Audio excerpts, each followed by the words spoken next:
Hello বন্ধুরা, তোমরা যারা স্কুইড গেম দেখেছো এবং এরকম আরো কিছু ওয়েব সিরিজ দেখতে চাও তাদের জন্য আজকে 3টা এরকম ওয়েব সিরিজ রেকমেন্ড করছি। আর এক হচ্ছে দ্য এইট শো, 2024 সালে মুক্তি পায়।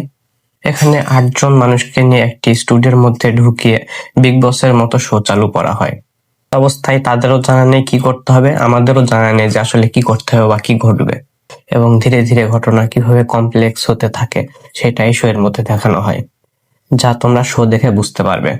নাম্বার 2 হচ্ছে দ্য ডেভিলস প্ল্যান। এটি 2023 সালে মুক্তি পায়। এই সিরিজে টিভিতে একটি রিয়েলিটি শো দেখানো হয়। এখানে আলাদা আলাদা মানুষকে ডেকে তাদের মধ্যে বিভিন্ন রকম গেম খেলানো হয় এবং এই গেমে যে জয়ী হবে তার জন্য একটা বড় অ্যামাউন্টের পুরস্কার রাখা হয়। এখন তারা কেমন গেম খেলে এবং এই গেমে বিজয়ী হওয়ার জন্য তারা কেমন পুরস্কার পায় এটা জানতে হলে তোমাদের দেখতে হবে দ্য ডেভিলস প্ল্যান। নাম্বার 3 হচ্ছে অ্যালাইস ইন বর্ডারল্যান্ড। এই সিরিজের প্রথম সিজন মুক্তি পায় 2020 সালে। আমরা এই সিরিজের যে মেন ক্যারেক্টার দেখি আরিসু, সে মূলত একজন গেমার।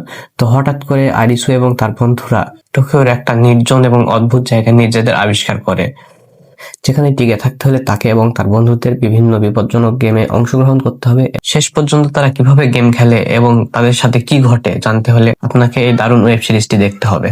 এরকম আরো মজার মজার রিকমেন্ডেশন চাইলে ফলো দিয়ে অবশ্যই আমার পাশে থাকবেন।